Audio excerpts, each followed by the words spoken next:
orang tua kita bisa, kita ini kan generasi baby boomers nih, anggap aja kita lah ya semua lah yang ada di ruangan webinar nih, ngarang-ngarang. Ya mau tidak mau kita harus menyesuaikan diri dengan aplikasi yang ada di internet ini. Mau bagaimanapun itu adalah dunia anak-anak kita. Jadi ya ikut-ikut update lah.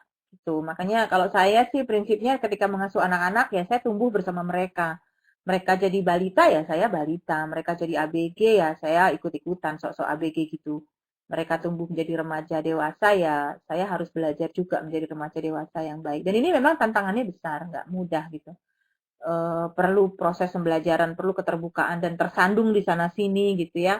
Tersandung di sana sini, apa melakukan kesalahan di sana sini dan itu wajar banget. Kita akan belajar bareng nanti. Ya, terus juga karena settingnya ini, buku ini adalah settingnya ini ada di Amerika, tentu kita harus menyesuaikan dengan kondisi budaya yang ada di Indonesia.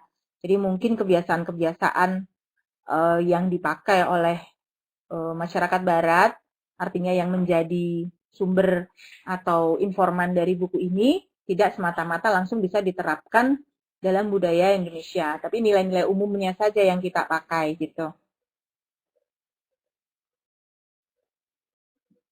Berikutnya terkait dengan e-learning, itu juga kita sudah banyak belajar apa pentingnya e-learning.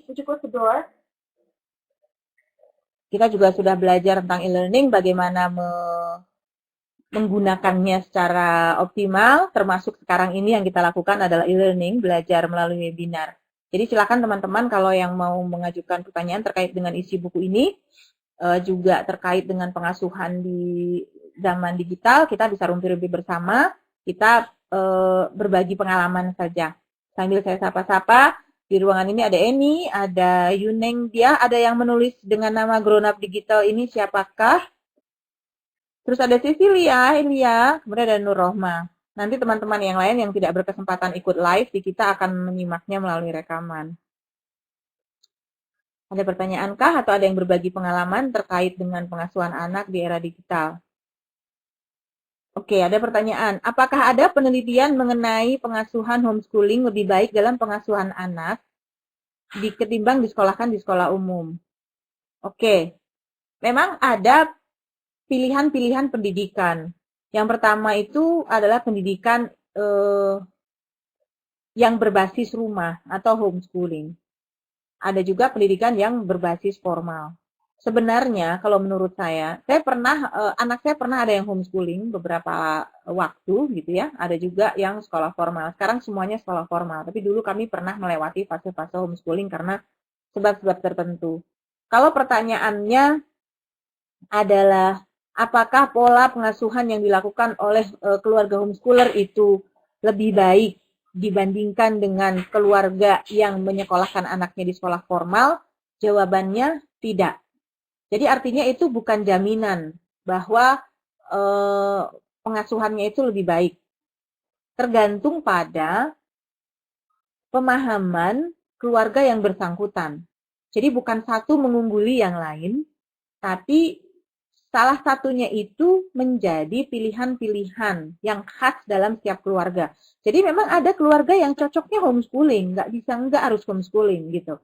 Ada juga keluarga yang cocoknya sekolah formal, nggak bisa nggak harus sekolah formal gitu. Jadi tidak saling mengungguli, artinya masing-masing punya kelebihan dan kekurangan gitu kan. Jadi kayak misalnya ada keluarga yang memang pekerjaannya itu selalu berpindah-pindah tempat. Ya homeschooling itu menjadi pilihan terbaik. Tapi ada juga keluarga yang mereka memutuskan untuk sekolah formal karena pertimbangan lebih terarah, lebih praktis, lebih simple gitu ya, lebih terjamin jenjangnya, tergantung pengetahuan dan pemahaman masing-masing, itu juga boleh-boleh saja. Artinya pengasuhan anak itu mau homeschooling atau sekolah formal tergantung betul-betul keputusan dari keluarga. Jadi jangan sampai misalnya cari mudahnya aja disekolahin aja deh, yang homeschooling repot, nggak kayak gitu juga. Tapi memang berdasarkan dari pertimbangan matang mengapa anak ini harus homeschooling dan mengapa anak ini harus sekolah formal. Jadi memang kalau dari sisi pengasuhan, apakah betul intensitas pertemuan itu Karena homeschooling kan dia di rumah, lebih banyak diasuh oleh orang tuanya. Jadi intensitas pertemuannya jauh lebih banyak dibandingkan dengan ketika dia sekolah. Sekarang pertanyaannya adalah sejauh mana orang tua mendedikasikan dirinya untuk pengasuhan anak-anak itu. Karena terus terang begini, saya bekerja di rumah. Saya pernah kerja di luar, pernah ngajar di sekolah, juga pernah mengajar di rumah. Saya kemudian tidak merasa bahwa saya jadi punya banyak waktu lebih gitu ya ketika saya di rumah, ketika saya sibuk banget dengan naskah-naskah. Jadi kelihatannya memang di rumah, tapi kadang-kadang pengasuhan anak bisa terlantar gitu karena saya terlalu sibuk.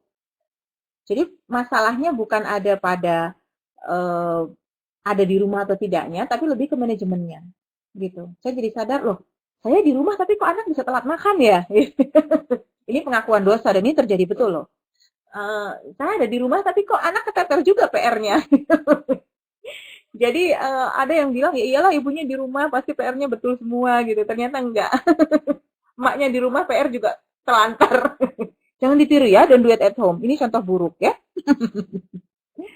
Kemudian perhatikan ada pertanyaan dari Ria. Baru-baru ini saya perhatikan anak saya browsing konten isinya hoax. Saya khawatir, internet saya batasi, bisa diakses dari laptop saja. Lagi pula sampai sore anak hanya dengan pembantu. Untuk hiburan dia bisa nonton TV kabel. Saya tahu program apa yang ditonton anak. Gimana sebaiknya mengarahkan pemakaian internet? Sebentar. Tidak terbaca ini. Sebentar. Oke, bagaimana cara mengarahkan pemakaian internetnya supaya tetap ini ya, supaya tetap positif begitu. Saya sambil geser dulu, ya, supaya terbaca. Oke. Ya, seperti saya tadi sampaikan bahwa kita tidak punya kesiapan membendung arus informasi yang sedemikian membanjir. Jadi di internet itu kan ada sisi yang sangat buruk gitu ya, sangat bahkan kita menontonnya pun ngeri gitu, tidak berani, sangat vulgar, sangat brutal. Tapi ada juga sisi yang sangat mulia. Jadi bagaimana mengajarkan kepada anak supaya mereka bisa memisahkan mana yang baik dan yang buruk.